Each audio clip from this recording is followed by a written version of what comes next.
Thank you to the new subscribers, the old subscribers, and the soon to be subscribers. This show is a recap of the show that I did earlier in the week about Yasiin Bey. Said that I keep saying Yasiin Bey. Yasiin Bey saying that Drake makes pop music. Drake is pop. And thanks for everybody that commented on that show. If you didn't see that show, you got to go back and check that out. And just while you listening to it, read the comment section. I'm very appreciative of everybody that is like the educated people that has integrity that tunes into the show. Like, y'all comments are very appreciated because it's objective. Nobody was in their feelings about nothing that they were saying. Nobody was being malice and mean in the things that they were saying. And some of us disagreed and some of us agreed. But it was just a great, productive conversation. And if you see the showrunner at the bottom of the screen, the end of an era, it's going to be more things that I'm going to talk about on this episode. This is not just about Drake and Yasiin Bey. So the end of an era, it's a lot of things that is coming to an end, man. A lot of things. Nick Saban just announced retirement. Y'all see the jersey behind me, man. I'm a college football fan. I come from a college football city, and I know the impact of losing a coach or winning and then losing, just losing, and the effect it has on the city and the people and the financial structure of the city and all of that. Like, it's real. And I think something else is coming to an end. The Breakfast Club. The thing that's going on with Jess Hilarious, she just announced at the end of the year that she was going to be the third member. She was going to replace Angela Yee on The Breakfast Club in January, and she's still not there. Where is she? Why isn't she there? We're going to break that down. We're going to have to talk about that. And I want to talk about a little politics also. I want to talk politics. It's a few discussions that we're going to have. I'm going to play a few records. It's the end of an era, man. End of an era. But first, we're going to get off into this Drake and Yasiin Bey conversation. He responded in his Instagram story. And I'm going to play the video that he used in his Instagram story for those people who not on social media because, man, people got jobs, kids, homes to take care of, a lot of things to take care of. People, everybody ain't scrolling all day long.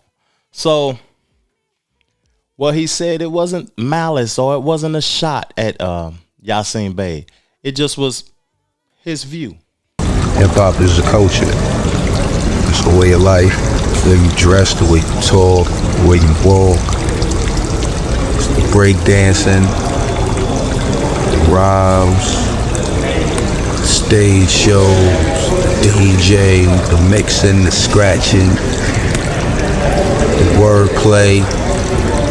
That's hip hop. The staircase MC. You know what I'm saying? House parties, block parties, rec room parties. All that is hip hop. Wu-Tang is hip hop. Would you mind hitting us with a little freestyle before we go? No, I don't freestyle, but meanwhile, met the cow straight from the chalet now. Don't touch the dial. Salute. You know, I wish I could have put the caption that was up under that, but I'm going to read it to y'all instead. Because I feel like that is exactly what hip hop is, what Method Man said.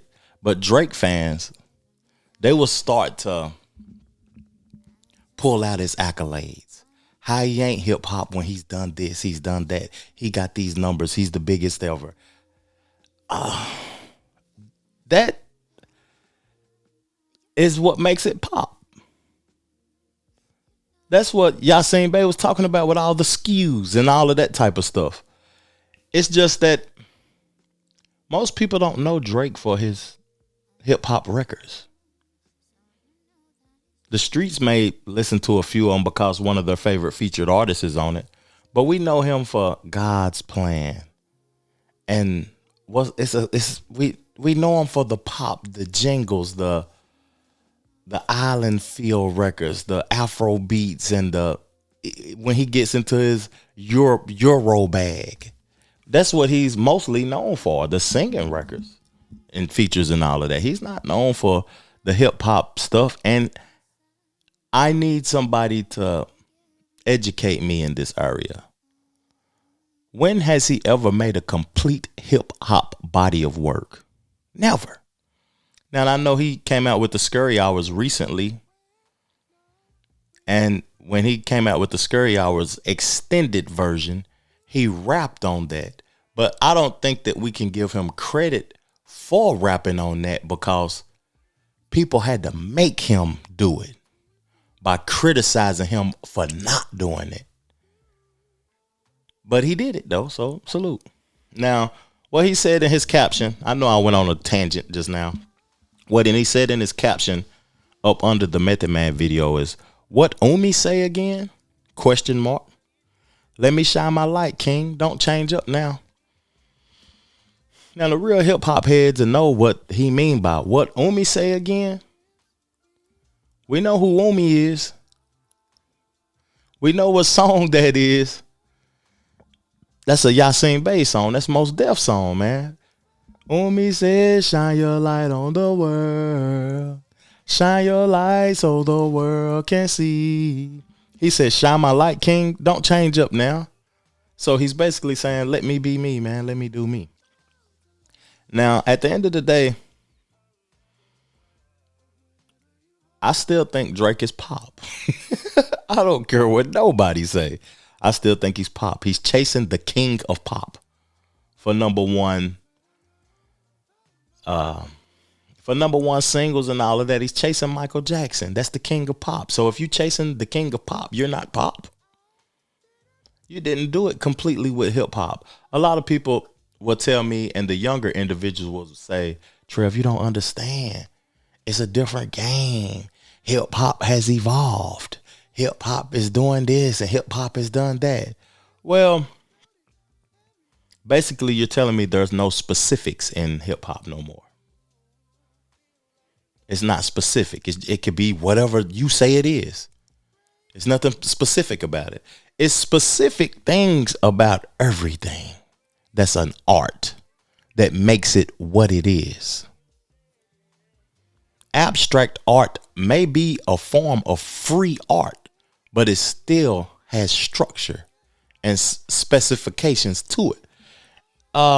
Country, they has specifics to it. You can tell the difference between that and hip hop. Now, hip hop at one point in time, to me, was a rage against the establishment. To me, it was a rage against the establishment. It was not us being obedient to the establishment. So the music that Drake makes is obedient to the establishment.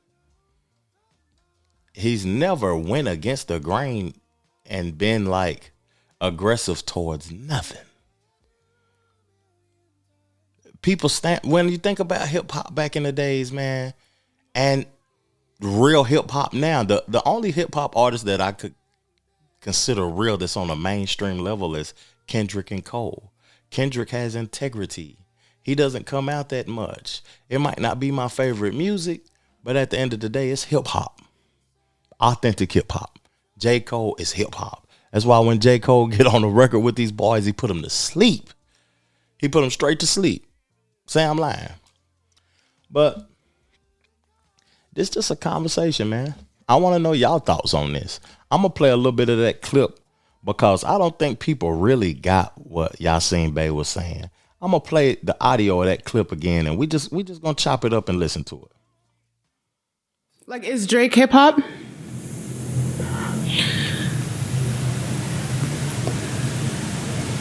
Why are you doing this to me? I know. Drake is we're here pop. for truth. We're here for Drake truth. Drake is pop to me. Right, that's fair. In the sense that it's charting like pop music, popular music. In the sense, like, if I was in Target in Houston and I heard a Drake song,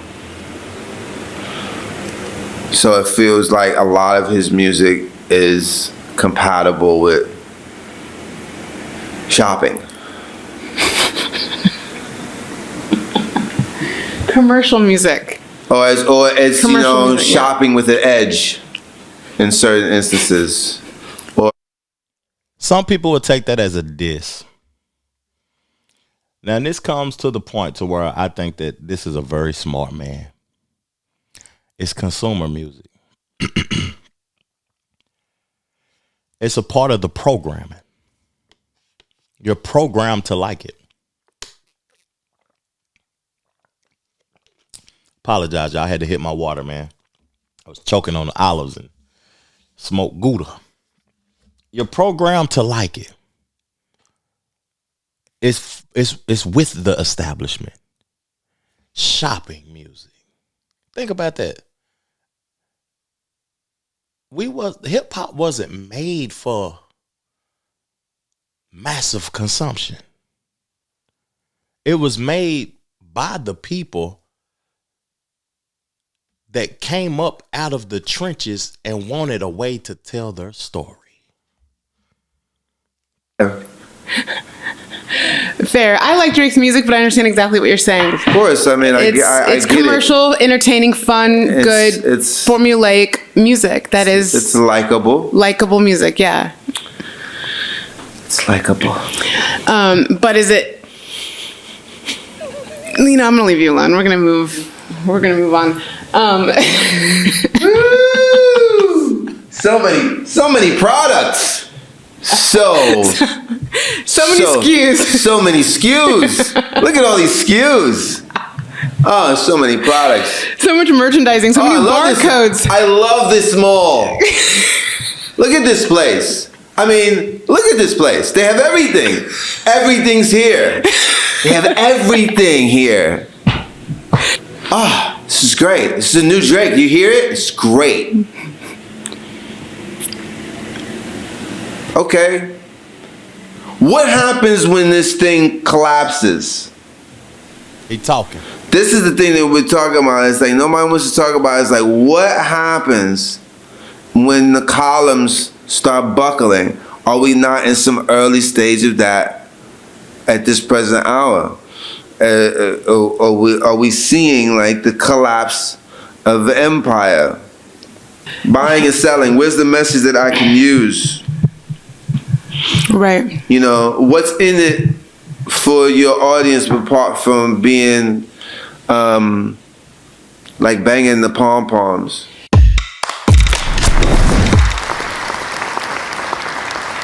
Let me turn that down. It made me want to pay for that whole episode. What I heard about that, like, from that, before we change the topic, because I've been on this for 13 minutes.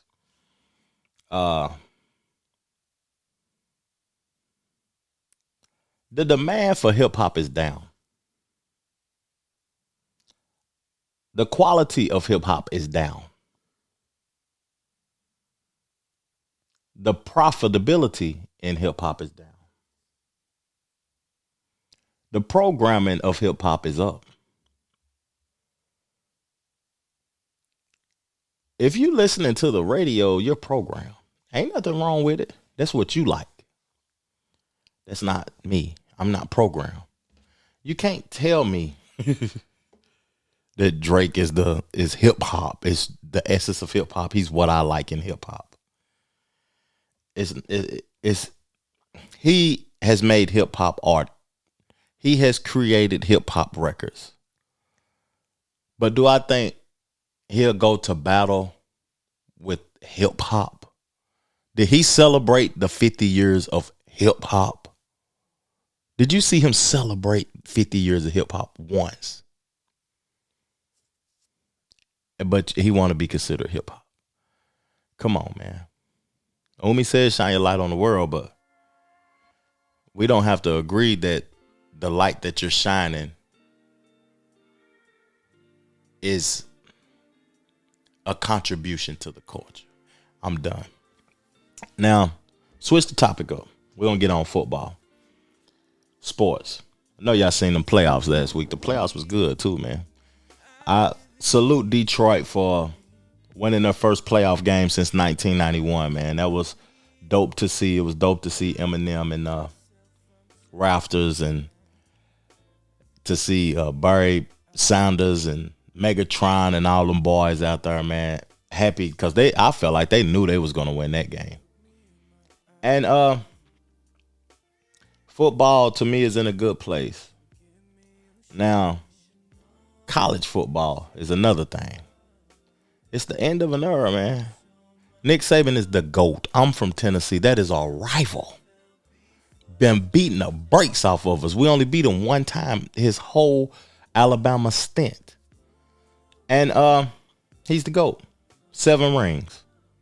Multiple accomplishments. A lot of players, man, came through that establishment. I don't think it'll ever be the same. I had a couple of guys that I wanted to call and converse with about this topic on the show, but I left it alone, man. And that's my boy, too. Go check out his show, The Gentleman's Code, on Facebook. He does his podcast on Facebook. He goes live on Facebook, and it's a pretty dope show, man. He's from Alabama, Mobile, and he's real knowledgeable about football. So, Nick Saban retiring. What effect will it have on the economy in Alabama? Me knowing the effect that it had on the economy in Knoxville, Tennessee, I think if they lose and go 6-6, the financial structure will change. Like, the students has increased 40% in Alabama since Nick Saban been there. The financial situation grows massively when you're winning in college football. I salute what Nick Saban has done. But I watched an interview of his announcement, and the interviewer asked him, why did he choose to retire now? And this is what he had to say. For the simplest question of all, why did you decide that this was the right time to retire? No, I don't think there's any good time, especially when you're a coach, because once you're a coach, you think you're going to be a coach forever. But I actually thought that in hiring coaches, recruiting players, that my age started to become a little bit of an issue. People wanted assurances that I would be here for 3 years, 5 years, whatever, and that got harder and harder for me to be honest about. And to be honest, this last season was grueling. It was a real grind for us to come from where we started to where we got to. Took a little more out of me than usual, and you know, when people mentioned the health issue, it was really just the grind of, can you do this the way you want to do it? Can you do it the way you've always done it and be able to sustain it and do it for the entire season? And if I couldn't make a commitment to do that in the future, the way I think I have to do it, I thought maybe this was the right time based on those two sets of circumstances. Like I said, there's never a good time, but I thought maybe this was the right time. The Jackson Podcast. Now, a lot of people were surprised. They probably thought the run was going to be forever, but Alabama didn't look as dominant as they once did.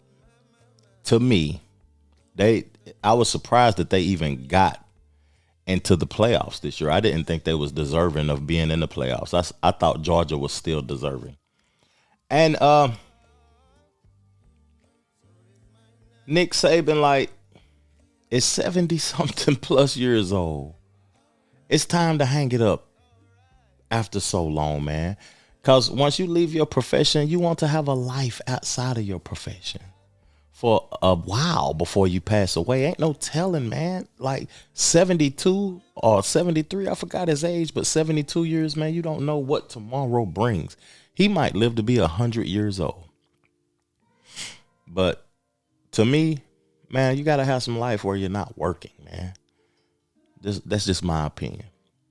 And people were saying that, do you think the NIL would have something to do with it, Trev? Why he's retiring now?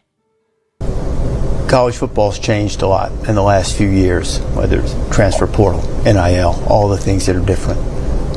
What effect, if any, did that have on you as you were evaluating what to do next?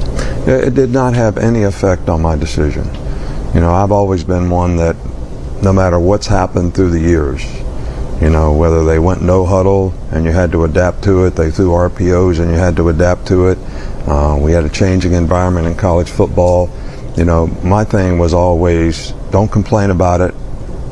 Try to figure out what the best solution is so that you can compete well in whatever the environment is. And that's always the approach that I've taken in the situation and circumstances that we're in.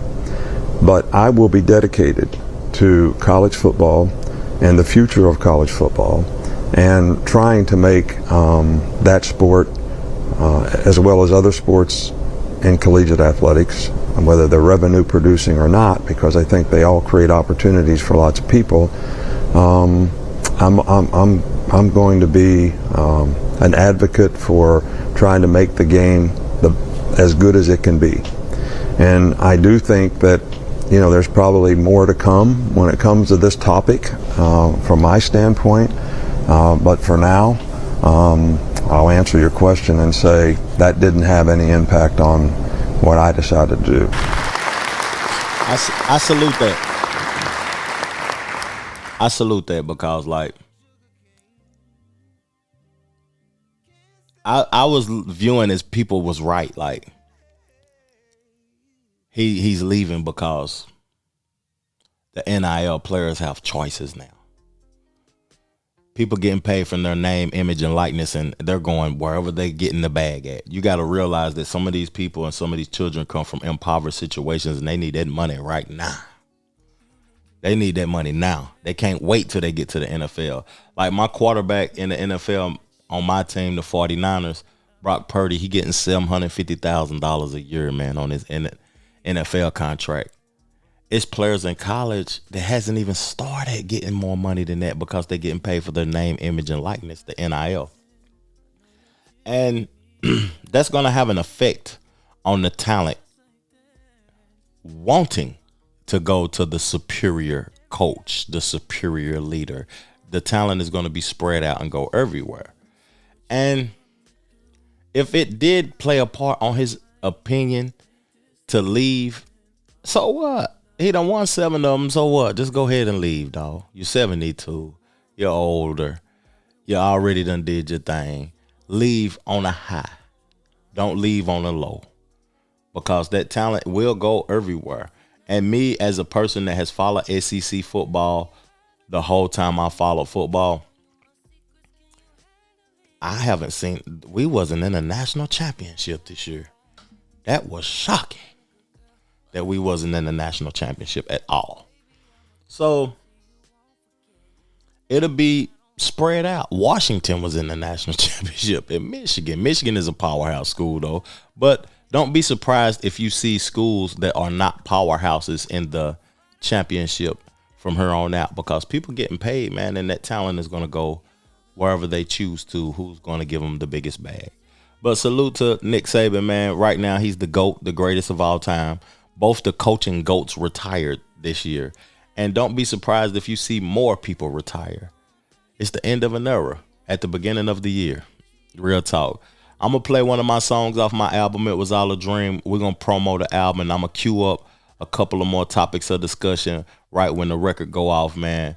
Take y'all a break. Enjoy this music, man, because I put my all into my creativity, man. Real talk. Thank you. If I had to do it all over again, I wouldn't change nothing. If I had to do it all over again, I wouldn't change nothing. If I had to do it all over again, I wouldn't change nothing. I had to get me something. I came up from nothing. If I had to do it all over again, I wouldn't change nothing. If I had to do it all over again, I wouldn't change nothing. If I had to do it all over again, I wouldn't change nothing. I had to get me something. I came up from nothing. I had to change my mental, upgrade my credentials. How a nigga came up, it wasn't accidental. now monumental, more like legendary. A player never worry, bumping pop, Hail Murray, trapped off a Blackberry. Ain't contrary to your belief, I made it out them streets, don't acknowledge beef, kept the play discreet, we too unique, on the winning streak, spent a couple racks at the boutique, I wouldn't change nothing, I'm always me, never took a plea, nigga you a flea, I'm your OG's OG, he called me for inspiration, need a consultation, just make the payment for the conversation, if it's elevation or innovation, my expectation ain't limitation, you need a demonstration, my track record and reputation should be admiration, that's confirmation, I'm decoration for the trenches, off the benches, jump the fences, no penny pinching, we off the hinges, hit the shot, my team winning, the series clinching, you niggas finished, never timid, I've been a menace, no old dog and every day is printed, haters living cause my life changed, should be happy but you a real lame. If I had to do it all over again, I wouldn't change nothing. I wouldn't change nothing, man. I'm ecstatic about the life I lived, man. I'm proud about the life I lived and the things that I've done and accomplished and the goals and the trials and the tribulations and the things that I had to go through, man. And you should be proud of everything that you had to go to too. Also. Okay. So I wanted to touch bases on Just Hilarious joining the Breakfast Club. We look at the Breakfast Club as like the biggest hip hop radio platform in the culture. Hot 97 might be the longest, but they fell down, they fell apart. Charlamagne the God, DJ Envy. DJ Envy is a legendary DJ, but Charlamagne the God, I don't know what his contribution to hip hop was. I just thought he was a guy that got on the radio with Wendy Williams, and he got on the radio with DJ Envy, and now he talks hip hop and writes books, and he's a fan of the culture. But I like Charlamagne. Ain't nothing wrong with Charlamagne. He knows what to do, and he knows his job well. But when I think of Just Hilarious, I think she's bigger than both of those individuals. And she would be an asset to the Breakfast Club. Now, at the end of the year, she was at Charlamagne's podcast, his podcast Get Together. You know, he has his own network, The Black Effect, where he has multiple black podcasters under his umbrella, and they highlight each other and everything, and they do like a live podcast shindig. And she was there, and she made this announcement. Come through in the city. Yeah. With a bitch with some mean ass titties. Yeah. Riding with the caddy looking gritty. What up? Yeah. With Charlamagne on the side, he a bad bitch with me. Yeah. Breakfast Club, third spot, about to be mine.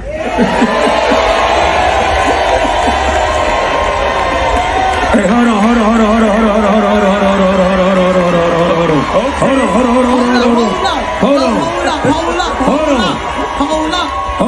Hold on, Jess. What? I don't think they fucking heard you, because I ain't gonna lie. But it's not official. You didn't turn that shit up. Alright, I know. You didn't turn it up. I'm just manifesting on some real shit, nigga. Say that line one more time. Manifesting on some real shit, nigga. Not that one or the other one. The one.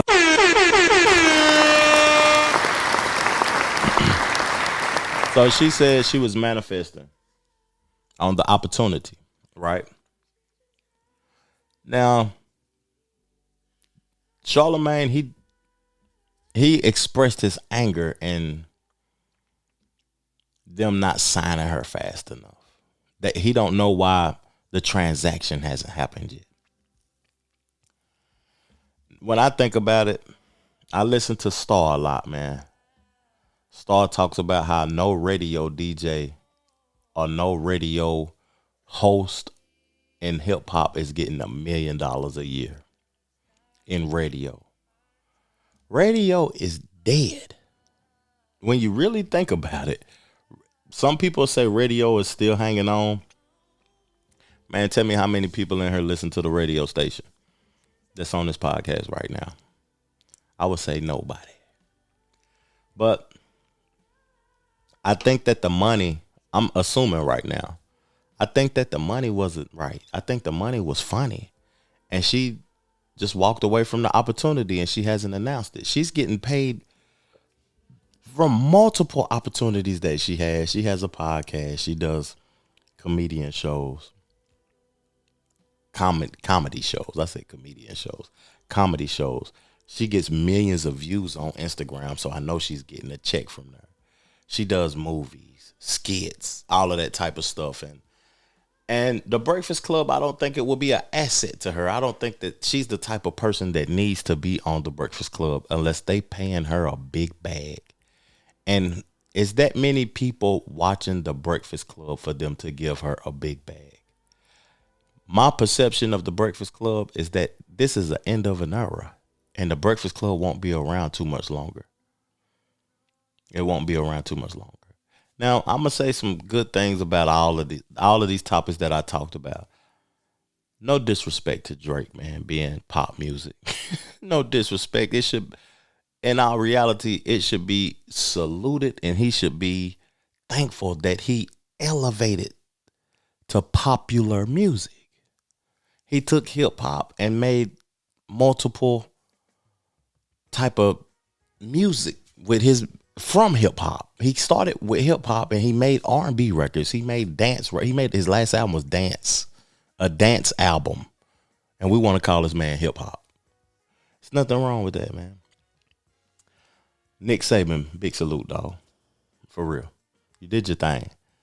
Charlamagne, DJ Envy, Angela Yee. Y'all did y'all thing, man. My favorite interview from the Breakfast Club of all time was Dick Gregory's 2-part interview. That was necessary. That was necessary. I listened to that thing in 2016 when I was moving from my hometown to Charlotte, North Carolina. I remember driving the U-Haul from state to state with my earbuds in, listening to Dick Gregory talk that talk. He was talking that talk. And it's just the end of an era, man. And new things have to come. Certain things have to end so things can be new. And before I go, I'm going to play Charlamagne's response to why he feels as if it didn't happen. And TMZ approached him asking, why is Jess hilarious? We thought she was the third member of the Breakfast Club. I gotta ask you, because everyone wants to know, where is Jess? What's going on with our new third host? Huh? Where's Jess? Jess? I don't know what Jess is. Jess has a podcast called the Carefully Reckless Podcast on the Black Effect iHeartRadio Podcast Network. She's doing stand-up, just doing her thing. Well, I guess the better question is, where's our third host? That is a great question. I would really like to know the answer to that. I mean, I just came from downstairs. It was just me and Envy doing the show again. Right. Everybody saw us rotating guest hosts, last year. Right. And we said we was going to start 2024 off with a new host, and that hasn't happened yet. I know it's a little hard for you to answer these questions, but just, I thought Jess was the host. She made an announcement and we were all excited to have her. Did she renege or do you not know the status of it? I don't know. But I'm not happy. We'll find out soon enough, though. Can we see another guest host popping in maybe next week? Oh, no, I'm not doing that no more. I'm done with the rotating of the guest host. So. Is there a runner-up just in case Jess doesn't want to do it? People say Claudia. Is that a good one you think? Or? I don't know anything about any of that. I just know that I'm not happy, but I'll tell you when I am. Thank you, Charlamagne. All right. Jackson Podcast. He said he's not happy, but he'll tell you when he is. The deal didn't close. That's what that sounds like to me. The deal didn't close. The money wasn't good enough. They didn't pay her enough. And she reneged on it. And I don't blame her because one thing that I understand at the age that I am, that I hope everybody learns. You got to know your worth, dog. That's simple. Know your worth. Appreciate y'all tuning in, man. Appreciate y'all, man. You just don't know. Thank you. Peace, love, plenty, abundance. Make sure you go get you some money and I'm out. Chill.